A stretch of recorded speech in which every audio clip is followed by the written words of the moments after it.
Hello friends, book insider पर आप सभी का स्वागत है। आज हम बात करने वाले हैं होली हैबिट्स बाय नोआ हेरेनबुक के बारे में। एक छोटा सा गांव था, नाम था श्यामपुर। उस गांव में एक लड़का रहता था, अविनाश। अविनाश कोई बहुत बड़ा इंसान नहीं था, न ही कोई बड़ा सपना देखने वाला लड़का था।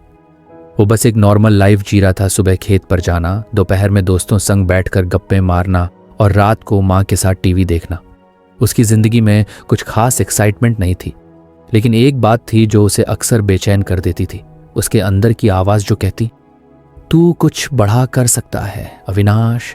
एक दिन गांव के मंदिर में एक साधु आए। उन्होंने वहां कुछ दिन रुकने का फैसला किया और हर शाम को प्रवचन देने लगे। अविनाश क्यूरियोसिटी में खींचता चला गया। साधु ने पहली ही रात एक बात कही जिसने अविनाश का ध्यान खींचा। बड़े बदलाव छोटे और कंसिस्टेंट फैसलों से आते हैं। अविनाश को बात थोड़ी अजीब लगी, क्योंकि उसने तो हमेशा सुना था कि बड़े काम के लिए बड़े डिसीजंस चाहिए होते हैं। अविनाश ने उस दिन के बाद कुछ नया ट्राई करने की सोची। उसने ठान लिया कि वो हर दिन एक छोटा बट पॉजिटिव चेंज अपनी लाइफ में लाएगा। उसने कोई बड़ा टारगेट सेट नहीं किया, बस इतना सोचा कि हर दिन सुबह उठकर 10 मिनट मेडिटेशन करेगा। पहले दिन उसने आंखें बंद की, लेकिन दिमाग में सिर्फ मोबाइल, खाना और बाकी दुनिया की टेंशन घूमती रही। लेकिन फिर भी उसने हार नहीं मानी। हर दिन वो 10 मिनट बैठता और अपने माइंड को शांत करने की कोशिश करता। एक हफ्ते बाद उसे फर्क महसूस हुआ। वो थोड़ा ज्यादा काल्म रहने लगा था। इसके बाद उसने एक और छोटा फैसला लिया। हर रात सोने से पहले बाइबल का एक पेज पढ़ेगा। पहले उसे समझ नहीं आता था, लेकिन धीरे धीरे उसे महसूस होने लगा कि इन शब्दों में एक अलग ताकत है, एक कंफर्ट है। अविनाश को ऐसा लगने लगा जैसे ये छोटे छोटे स्टेप्स उसकी सोल को क्वाइटली ट्रांसफॉर्म कर रहे हो। एक दिन उसका दोस्त रवि बोला, तू बदला बदला सा लग रहा है अविनाश। अब तू पहले से ज्यादा पेशेंस से बात करता है, गुस्सा भी कम आता है तुझे। अविनाश मुस्कुरा दिया, क्योंकि उसे पता था कि यह ट्रांसफॉर्मेशन ओवरनाइट नहीं हुआ, बल्कि उन डेली छोटे डिसीजंस की वजह से था जो उसने बिना फेल फॉलो किए। कुछ महीने बाद गांव में एक स्पिरिचुअल रिट्रीट रखा गया। वहां लोगों को अपने अनुभव शेयर करने को कहा गया। अविनाश ने शाय होकर हाथ उठाया और अपनी जर्नी बताई, कैसे एक स्मॉल डिसीजन ने उसकी पूरी लाइफ की डायरेक्शन चेंज कर दी। लोगों की आंखों में रिस्पेक्ट थी और कुछ लोग तो उसी दिन से इंस्पायर्ड होकर अपनी रूटीन में कुछ नया ऐड करने की सोचने लगे। अविनाश की कहानी यहाँ खत्म नहीं हुई। उसने धीरे धीरे अपनी आदतों को और स्ट्रांग बनाया। अब वो हर दिन अर्ली मॉर्निंग उठता, मेडिटेशन करता, बाइबल पढ़ता और गांव के बच्चों को शाम को पढ़ाता भी था। वो एक रोल मॉडल बन गया था। लेकिन ये सब किसी बड़े इवेंट या मिरेकल से नहीं हुआ था। ये सब हुआ था उन छोटे बट मीनिंगफुल डिसीजंस की वजह से जिन्हें उसने कंसिस्टेंटली लिया। कई लोग सोचते हैं कि लाइफ में कुछ बड़ा अचीव करने के लिए कुछ ड्रामेटिक करना पड़ेगा, लेकिन अविनाश की लाइफ ने साबित कर दिया कि greatness often hides in small faithful acts. एक दिन जब साधु जी वापस जाने लगे तो अविनाश ने उन्हें धन्यवाद कहा। साधु मुस्कुराए और बोले, बेटा, तुमने मेरी बात को सिर्फ सुना नहीं, उसे जिया है। यही असली स्पिरिचुअलिटी है, छोटे डिसीजंस जो हर दिन तुम्हें थोड़ा बेटर बनाते हैं। अविनाश अब समझ चुका था कि consistency is more powerful than intensity. किसी दिन 5 घंटे प्रार्थना करने से बेटर है कि हर दिन 5 मिनट दिल से की जाए। स्पिरिचुअल ग्रोथ कोई शॉर्टकट नहीं है, बल्कि ये डिसिप्लिन और पेशेंस का रास्ता है। उसकी जिंदगी एक मिसाल बन गई, खासकर युवाओं के लिए। जो लोग लाइफ में इंस्टेंटली सब कुछ चाहते थे, उन्होंने भी अविनाश से सीखा कि slow growth is still growth और छोटे कदम भी एक लंबा सफर तय कर सकते हैं। वो अब हर किसी से बस एक बात कहता था, कोई फर्क नहीं पड़ता कि तुम कहाँ से शुरू कर रहे हो, फर्क इससे पड़ता है कि तुम रोज क्या छोटे फैसले ले रहे हो। और यही है the power of small decisions, छोटे चॉइसेस जो एक दिन तुम्हारी पूरी लाइफ बदल सकते हैं, बशर्ते तुम उन्हें रोज दिल से निभाओ। अगर आप भी स्पिरिचुअल ग्रोथ या पर्सनल इंप्रूवमेंट की राह पर चलना चाहते हैं, तो जरूरी नहीं कि आप आज ही सब कुछ परफेक्ट कर लें। बस एक छोटा कदम उठाइए, रोज थोड़ा थोड़ा बेहतर बनिए और यकीन मानिए वो छोटे स्टेप्स मिलकर आपको एक बड़े मकसद तक पहुंचा देंगे। कहानी बताती है कि एक साधारण इंसान भी एक्स्ट्रॉर्डिनरी बन सकता है अगर वो डिसिप्लिन्ड हो और अपने छोटे फैसलों में फेथ रखे। अविनाश की तरह आप भी अपनी स्पिरिचुअल जर्नी की शुरुआत कर सकते हैं एक छोटे डिसीजन से। अविनाश की जिंदगी अब धीरे धीरे एक नए रंग में ढल चुकी थी। वो पहले की तरह सिर्फ खेत और गप्पों तक सीमित नहीं रहा था। अब उसमें एक काल्मनेस, एक डेप्थ आ गई थी। लेकिन ये ट्रांसफॉर्मेशन अभी पूरा नहीं था। उसके अंदर कहीं ना कहीं एक और खालीपन था जो उसे खुद भी ठीक से समझ नहीं आता था। वो रोज नियम से मेडिटेशन करता, बाइबल पढ़ता, बच्चों को पढ़ाता, लेकिन फिर भी कभी कभी दिल में एक अजीब सी बेचैनी होती थी। एक दिन गांव के मंदिर के पास वो अकेला बैठा था जब वही साधु दोबारा गांव लौटे। उन्होंने अविनाश को देखा और मुस्कुराते हुए पास आकर पूछा, सब अच्छा चल रहा है? अविनाश ने धीरे से सिर हिलाया। हाँ बाबा, सब कुछ ठीक है, लेकिन दिल में कुछ खाली खाली सा लगता है, जैसे सब कुछ करने के बाद भी कोई जुड़ाव मिसिंग है। अगर आपको हमारी फ्री समरी अच्छी लगती है तो आप हमारे चैनल को सब्सक्राइब कर सकते हैं, हमारी मेंबरशिप खरीद सकते हैं या हमें यूपीआई के थ्रू सपोर्ट कर सकते हैं। अब समरी पर वापस चलते हैं। साधु जी थोड़ी देर चुप रहे, फिर बोले, बेटा तू बहुत कुछ कर रहा है, लेकिन क्या तू परमात्मा के साथ प्रेजेंट है? अविनाश ने सवाल सुना, लेकिन उसका मतलब पूरी तरह समझ नहीं पाया। उसने जवाब दिया, मैं तो रोज पूजा करता हूं, बाइबल पढ़ता हूं, ध्यान भी करता हूं। सही है, बाबा बोले, लेकिन पूजा करना और परमात्मा के साथ सच में उपस्थित रहना, इन दोनों में फर्क है। बी प्रेजेंट विद गॉड मतलब सिर्फ शारीरिक रूप से नहीं, बल्कि दिल, दिमाग और आत्मा से भी वहां होना। जैसे तुम किसी से बात करते हो तो जब तक मन वहीं ना हो तो क्या कनेक्शन होता है? अविनाश को कुछ कुछ समझ आने लगा था। वो सोचने लगा कि अक्सर उसकी पूजा भी रूटीन बन चुकी थी। जैसे वो मैकेनिकली मंत्र बोलता था, पर कभी रुका नहीं, कभी सोचा नहीं कि भगवान क्या कह रहे हैं या उसे क्या महसूस हो रहा है। उस दिन से अविनाश ने एक नया फैसला लिया। अब वो सिर्फ पूजा या ध्यान नहीं करेगा, बल्कि हर दिन कुछ वक्त परमात्मा के साथ सिर्फ उपस्थित रहकर बिताएगा। ना कोई शब्द, ना कोई रचना, बस एक शांत संवाद।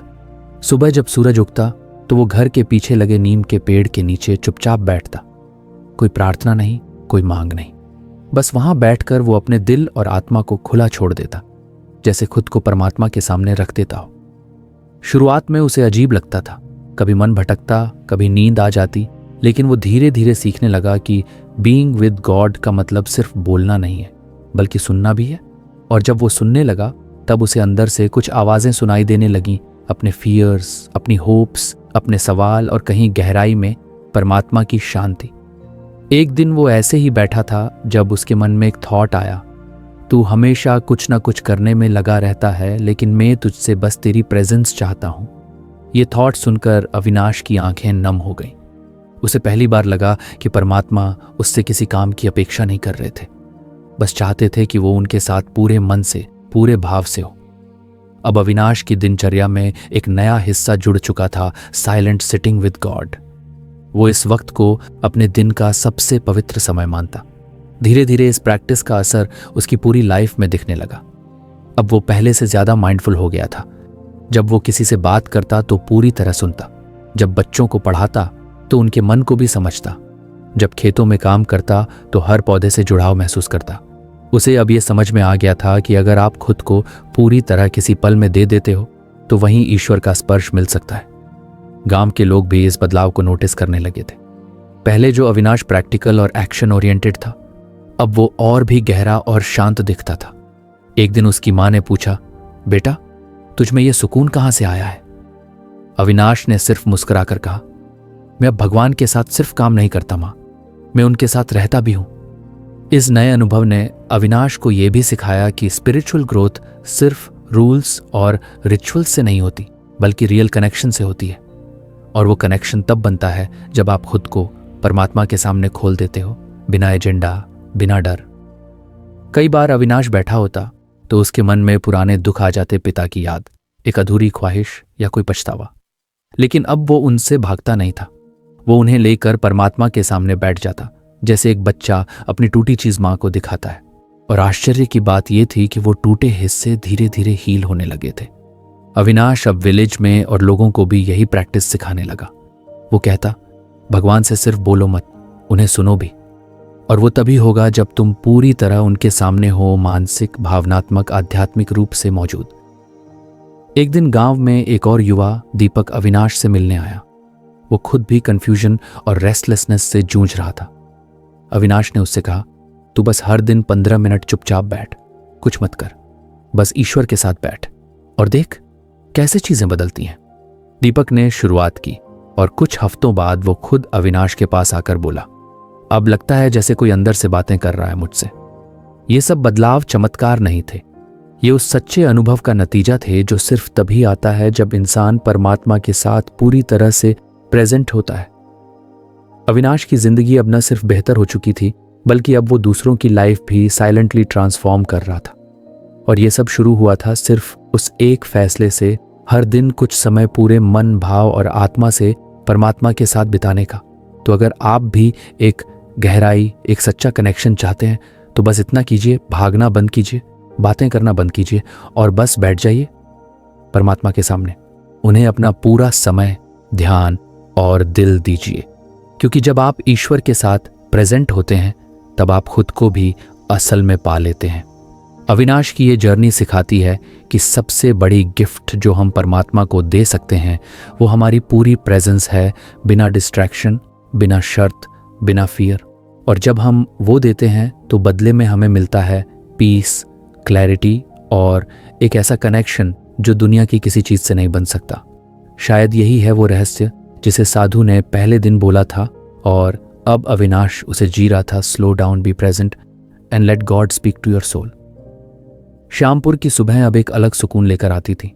अविनाश की दिनचर्या बदली थी, उसका सोचने का तरीका बदला था और अब उसकी आत्मा भी पहले से कहीं ज्यादा शांत लगने लगी थी। लेकिन एक दिन ऐसा आया जब अविनाश बहुत थका हुआ महसूस कर रहा था। खेत का काम, बच्चों की क्लास, गांव वालों की मदद, साथ ही साथ खुद की स्पिरिचुअल प्रैक्टिसेस, ये सब कुछ करते करते उसे ऐसा लगा जैसे उसके अंदर की ऊर्जा धीरे धीरे ड्रेन हो रही हो।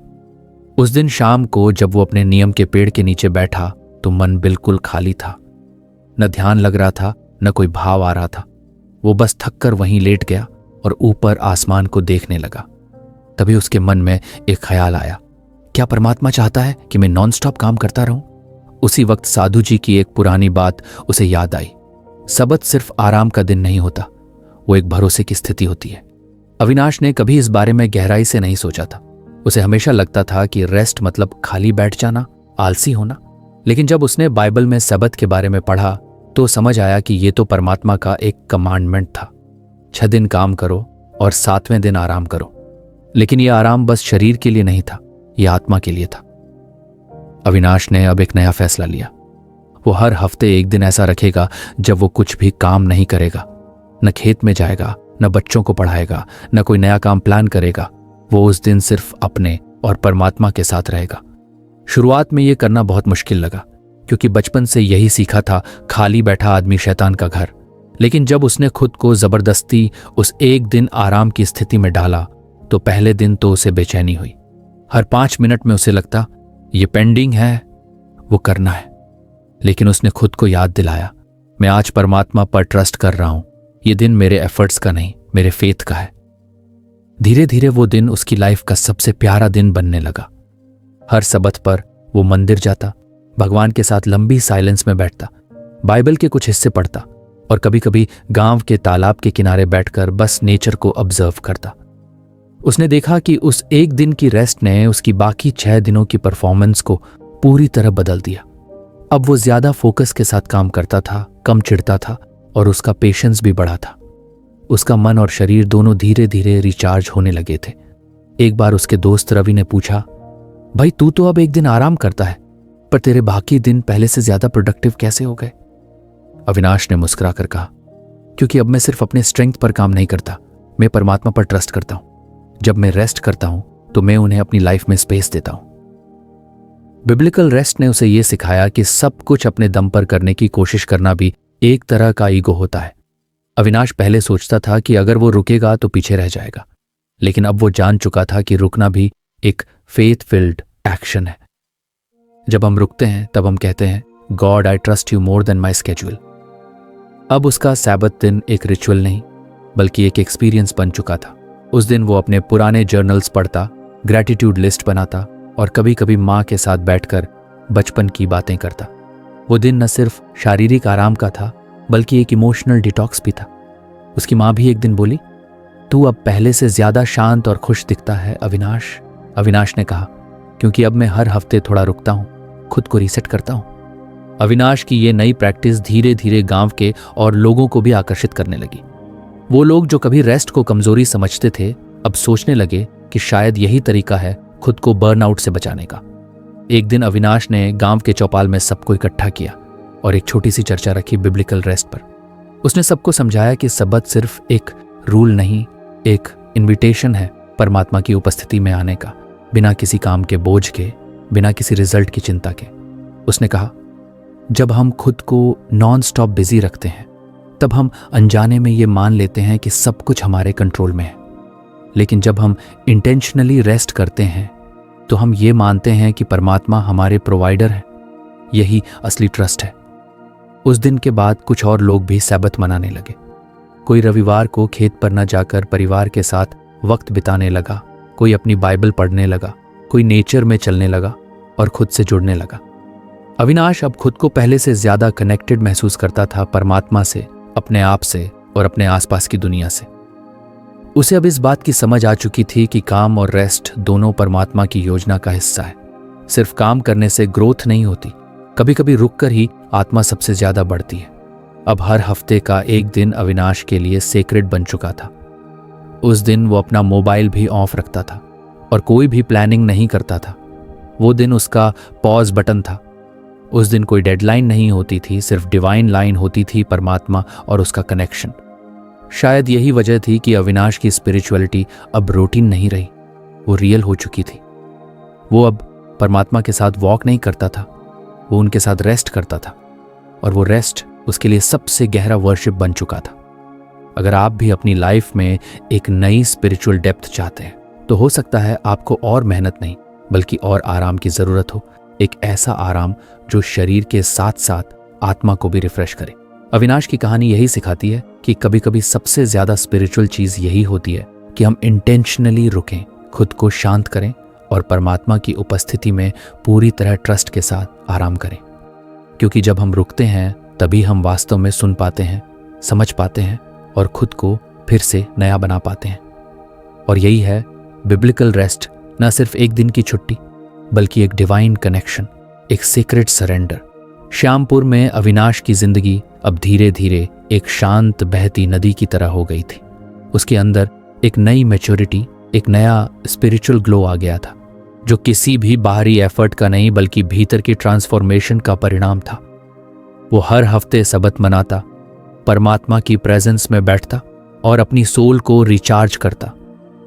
लेकिन जीवन में ग्रोथ कभी एक सीधी रेखा पर नहीं चलती। हर चढ़ाई के बाद एक नया मोड़ आता है। एक शाम अविनाश अपने पुराने दोस्त विशाल से मिलने शहर गया। विशाल कॉलेज के दिनों का दोस्त था, थोड़ा तेज, थोड़ा फ्लैशी और थोड़ा रेकलेस भी। शहर की भीड़भाड़, रोशनी और डिस्ट्रैक्शंस में अविनाश को शुरुआत में बहुत अजीब सा लगा, लेकिन वो खुद को संभालते हुए सब ऑब्जर्व करता रहा। विशाल उसे एक कैफे में ले गया जहां चारों तरफ लाउड म्यूजिक, ग्लैमर और आर्टिफिशियल लाइट्स थीं। अविनाश को वो माहौल थोड़ा अनकंफर्टेबल लग रहा था, लेकिन वो शांत रहा। तभी विशाल ने उसे एक वीडियो दिखाया, एक ऐसा कंटेंट जो बिल्कुल भी क्लीन नहीं था। अविनाश ने वो फोन वापस करते हुए कहा, यार ये देखने का मन नहीं है। विशाल हंसकर बोला, अरे यार थोड़ा फन तो चाहिए ना लाइफ में। उस एक पल ने अविनाश के मन में एक गहरी सोच शुरू कर दी। वो रात जब वो वापस श्यामपुर लौट रहा था तो उसका मन बेचैन था। उसे एहसास हुआ कि प्यूरिटी सिर्फ फिजिकल नहीं होती बल्कि उससे भी ज्यादा जरूरी होती है मेंटल प्यूरिटी। जो हम देखते हैं, सुनते हैं और सोचते हैं वो सब हमारी आत्मा को या तो मजबूत करते हैं या उसे गंदला कर देते हैं। अविनाश ने उसी रात अपने नीम के पेड़ के नीचे बैठकर परमात्मा से प्रार्थना की, भगवान मुझे साफ आंखें, साफ कान और साफ दिल दीजिए। मुझे ऐसा बनाइए कि मैं हर चीज में आपकी इच्छा को देख सकूं। अब उसने अपनी लाइफ में एक नया कमिटमेंट लिया, प्यूरिटी का कमिटमेंट। वो अब और ज्यादा केयरफुल हो गया कि वो क्या देख रहा है, क्या सुन रहा है और क्या सोच रहा है। उसने अपने मोबाइल से वो सारे ऐप्स हटा दिए जो उसका ध्यान डिस्ट्रैक्ट करते थे। वो अब मूवीज और सॉन्ग्स चुनकर देखता और सुनता था, ऐसे कंटेंट जो उसकी आत्मा को अपलिफ्ट करे। लेकिन सबसे मुश्किल चैलेंज उसके थॉट्स के साथ आया, क्योंकि विचार तो बिना पूछे आ जाते हैं। कभी कोई पुरानी याद, कभी कोई जेलसी, कभी कोई ईगो का थॉट, ये सब उसे अंदर से डिस्टर्ब करते थे। लेकिन अब उसने एक नया तरीका अपनाया। हर बार कोई गलत थॉट आता तो वो उसे पहचानता और तुरंत परमात्मा से कहता, ये थॉट मेरा नहीं है, इसे आप ले लीजिए। उसने धीरे धीरे सोचना शुरू किया कि हम अपने माइंड के गेटकीपर हैं। अगर कोई गलत थॉट अंदर आता है और हम उसे पहचान कर रोक नहीं पाते तो वो धीरे धीरे हमारे सोल को भी कंटामिनेट कर देता है। प्यूरिटी का कमिटमेंट अब अविनाश की प्रेयर लाइफ का हिस्सा बन गया था। वो हर सुबह प्रार्थना करता, God help me to see what is good, to hear what is pure and to think what is Holi.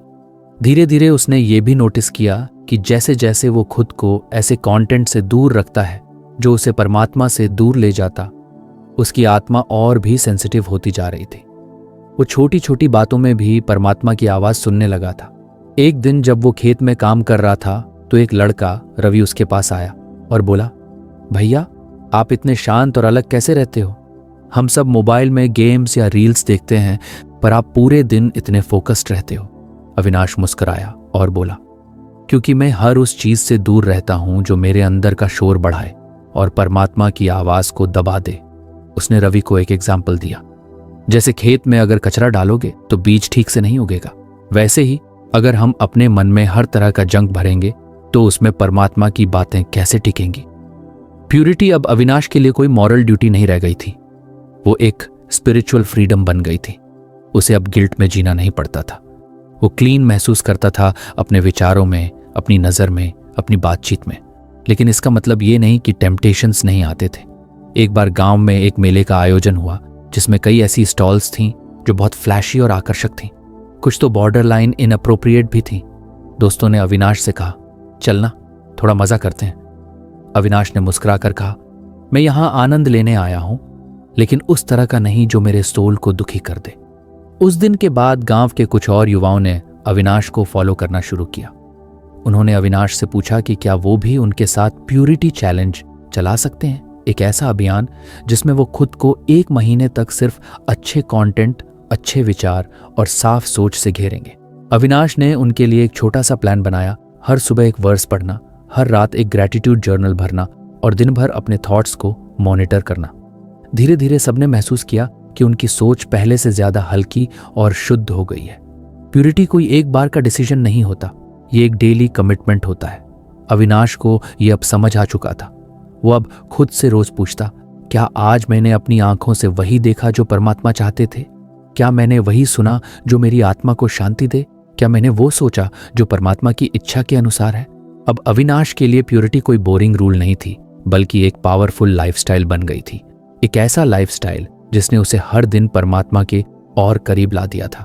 और शायद यही कारण था कि अब वो लोगों की आंखों में देखता तो वहां सिर्फ क्यूरियोसिटी नहीं, रिस्पेक्ट भी दिखाई देती।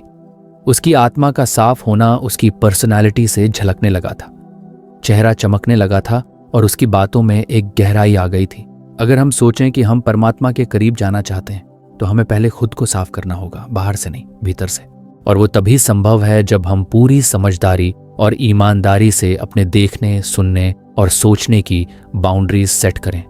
अविनाश की कहानी यही सिखाती है कि प्यूरिटी कोई बंदिश नहीं, बल्कि एक सुरक्षा है, एक शील्ड जो हमें उस नॉइज से बचाता है जो परमात्मा की आवाज को दबा देती है। और जब हम इस शील्ड को पहनते हैं तो हम न सिर्फ दूसरों से अलग दिखते हैं, बल्कि खुद से और परमात्मा से एक नई क्लैरिटी में जुड़ते हैं। यही है सच्ची फ्रीडम इन प्यूरिटी। श्यामपुर की वो सुबह कुछ अलग थी। हल्की हल्की ठंडी हवा चल रही थी और गांव के मंदिर से घंटियों की आवाज आ रही थी। अविनाश नीम के पेड़ के नीचे बैठा अपनी बाइबल पढ़ रहा था। उसकी लाइफ पिछले कुछ महीनों में बहुत बदल चुकी थी। सबत की आदत, प्यूरिटी का कमिटमेंट और परमात्मा की प्रेजेंस में समय बिताना। लेकिन एक सवाल उसके मन में बार बार आ रहा था, क्या ये सफर वो अकेले तय कर सकता है? क्या अकेले चलना ही सच्ची स्पिरिचुअलिटी है? उसके भीतर कहीं एक खालीपन था जो उसे कह रहा था कि अब उसे सिर्फ परमात्मा से नहीं, बल्कि परमात्मा के लोगों से भी जुड़ना है।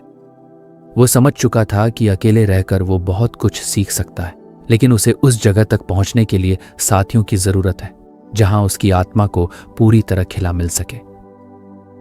अविनाश ने अब विलेज के कुछ यूथ को बुलाया। उसने कहा, हम सब अपने अपने फेथ में स्ट्रगल कर रहे हैं। कभी फोकस टूटता है, कभी टेम्पटेशंस आ जाते हैं, कभी डिस्करेजमेंट हावी हो जाता है। क्या हम सब मिलकर एक साथ चलने की कोशिश करें? सबने एक दूसरे की ओर देखा और धीरे धीरे सर हिलाए। बस वहीं से शुरुआत हुई समर्पण संगति की। ये एक छोटा सा फेथ बेस्ड ग्रुप था जो हफ्ते में एक बार अविनाश के खेत पर एक साथ बैठता, बाइबल पढ़ता, दिल की बातें शेयर करता और एक दूसरे के लिए प्रार्थना करता। पहली ही बैठक में अविनाश ने कुछ सवाल सबके सामने रखे। पिछले हफ्ते में कौन सी चीज ने तुम्हारे फेथ को मजबूत किया? कौन सी चीज ने तुम्हें गिराया? और तुम इस हफ्ते किस चीज के लिए अकाउंटेबिलिटी चाहते हो? सब थोड़ा चौंके, क्योंकि ऐसे सवाल किसी ने कभी नहीं पूछे थे। लेकिन फिर धीरे धीरे सब खुलने लगे।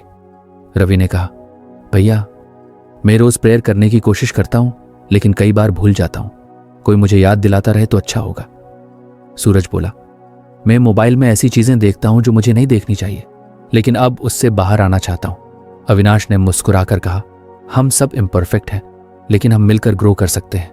यही है रियल कम्युनिटी। समय बीतने लगा। हर हफ्ते की बैठकों में कुछ नए चेहरे जुड़ते, कुछ पुराने अपने स्ट्रगल्स शेयर करते। ये गैदरिंग्स अब एक रिचुअल नहीं बल्कि लाइफ लाइन बन गई थी। यहाँ कोई जजमेंट नहीं था, सिर्फ ग्रेस थी। कोई परफॉर्मेंस नहीं थी, सिर्फ प्रेजेंस थी। अविनाश ने महसूस किया कि जो बातें वो अकेले समझ नहीं पाता था, वो कम्युनिटी के साथ जल्दी क्लैरिटी में आ जाती थी। जैसे एक बार उसका मन बहुत परेशान था और उसे लग रहा था कि उसका फेथ ठंडा हो रहा है। लेकिन उसी दिन की मीटिंग में एक लड़के ने कहा, भैया, आपने जो पिछली बार बोला था ना प्योरिटी के बारे में, वो मैंने ट्राई किया और मेरी लाइफ में पीस आ गया। अविनाश की आंखें भर आईं। उसे समझ आया कि उसकी लड़ाई अकेली नहीं है, हर कोई अपने अपने हिस्से की लड़ाई लड़ रहा है। कम्युनिटी ने उसे अकाउंटेबिलिटी दी। अब वो जानता था कि कोई उसे याद दिलाएगा कि वो क्या वादा कर चुका है। किसी ने उसे जेंटल रिमाइंडर भेजा, भैया, आज प्रेयर टाइम हुआ? किसी ने पूछा, इस हफ्ते अपने थॉट्स को कैसे कंट्रोल किया? इससे अविनाश और सबका फेथ और डीपर होता गया।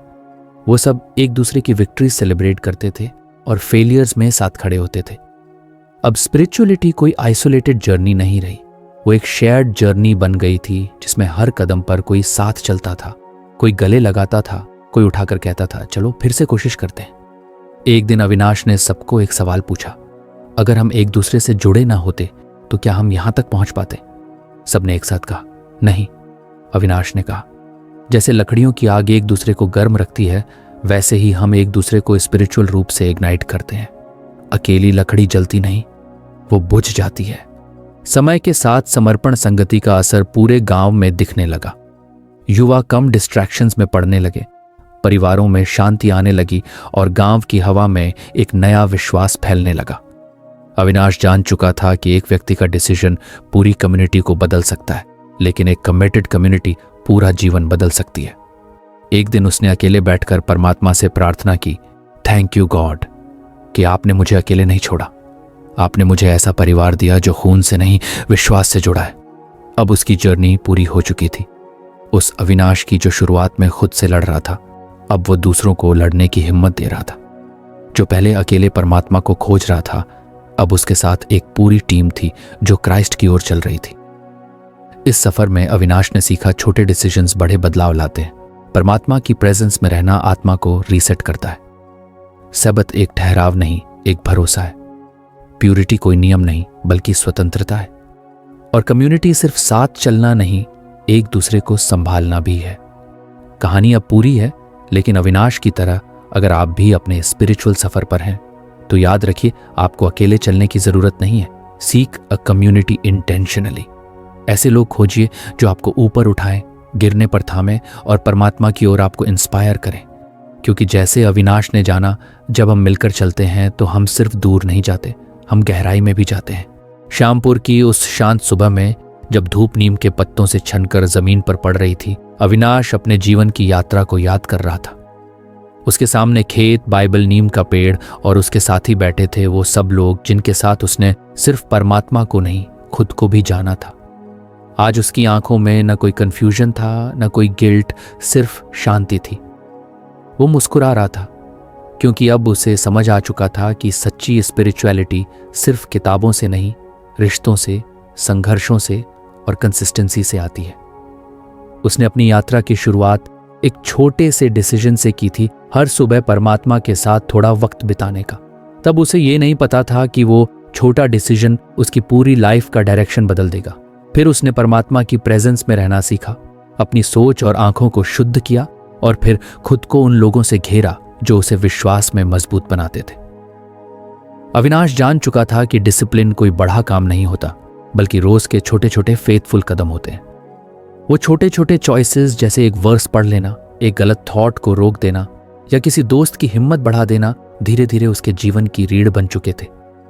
कम्युनिटी ने अविनाश की स्पिरिचुअलिटी को एक नई उड़ान दी। अकेले चलते वक्त जो बातें अनक्लियर थीं वो संगति में साफ होने लगी। उसे ये एहसास हुआ कि परमात्मा के साथ साथ चलने वाले लोग एक दर्पण की तरह होते हैं जो हमें हमारी कमजोरियां भी दिखाते हैं और हमारे स्ट्रेंथ्स भी।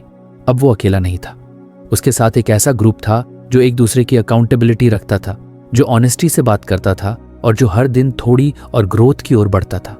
अविनाश के जीवन में अब एक रिदम बन चुका था, faithful morning discipline, purposeful rest, clear mental purity और इंटेंशनल कम्युनिटी। और यही रिदम अब उसके विलेज में गूंज रहा था। बच्चे उसे देखकर इंस्पायर्ड होते थे, युवाओं ने डिस्ट्रैक्शन से लड़ना सीखा था और बूढ़े उसे देख मुस्कुराते थे कि अब गांव का भविष्य किसी सुरक्षित हाथों में है। एक शाम अविनाश अपने पुराने नोट्स देख रहा था जहां उसने अपनी पहली प्रेयर लिखी थी, भगवान मुझे एक नया जीवन दीजिए। अब वो प्रेयर आंसर हो चुकी थी और उससे भी कहीं ज्यादा। अब उसका जीवन सिर्फ उसका नहीं था बल्कि उन सब का था जो उसके साथ चलते थे। वो जान चुका था कि सच्चा परिवर्तन किसी ड्रामेटिक मिरेकल से नहीं आता, वो धीरे धीरे फेथफुल ओबीडियंस से आता है। जैसे बीज जमीन के भीतर खुद को तोड़कर पौधा बनता है, वैसे ही उसकी सोल भी हर स्ट्रगल से निकलकर मजबूत बन चुकी थी। अविनाश की कहानी हमें यह सिखाती है कि इंस्टेंट सक्सेस से ज्यादा इंपॉर्टेंट होती है सुसंगत वृद्धि। गॉड की प्रेजेंस में रहना सिर्फ एक स्पिरिचुअल एक्ट नहीं, एक हीलिंग है। रेस्ट लेना फेथ की एक डिक्लेरेशन है कि सब कुछ हमारे हाथ में नहीं है। प्यूरिटी सिर्फ बाहर नहीं, अंदर से शुरू होती है। और सबसे जरूरी, अकेले चलना साहस की बात हो सकती है, लेकिन साथ चलना वो विश्वास की गहराई को खोलता है। अब अविनाश बस अविनाश नहीं रहा, वो विलेज का लाइट बन गया था। वो उस नीम के पेड़ की तरह था जिसकी छांव में लोग बैठकर सुकून पाते थे। उसकी बातें डायरेक्शन देती थी और उसकी लाइफ इंस्पिरेशन। कहानी यहीं खत्म नहीं होती, बल्कि यहीं से दूसरों की कहानियों की शुरुआत होती है। क्योंकि जब एक इंसान सच में चेंज होता है तो वो दूसरों को भी बदलने का कारण बनता है। और यही है अविनाश की असली विजय, कि उसने अपने अंदर परमात्मा को इतना बसा लिया कि अब उसकी लाइफ एक जीती जागती गवाही बन चुकी थी।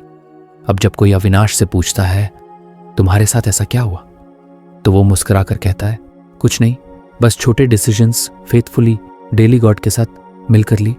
तो फ्रेंड्स, ये थी हमारी आज की बुक समरी। आपको कैसी लगी कमेंट करके ज़रूर बताएं और धन्यवाद आपका समरी एंड तक सुनने के लिए।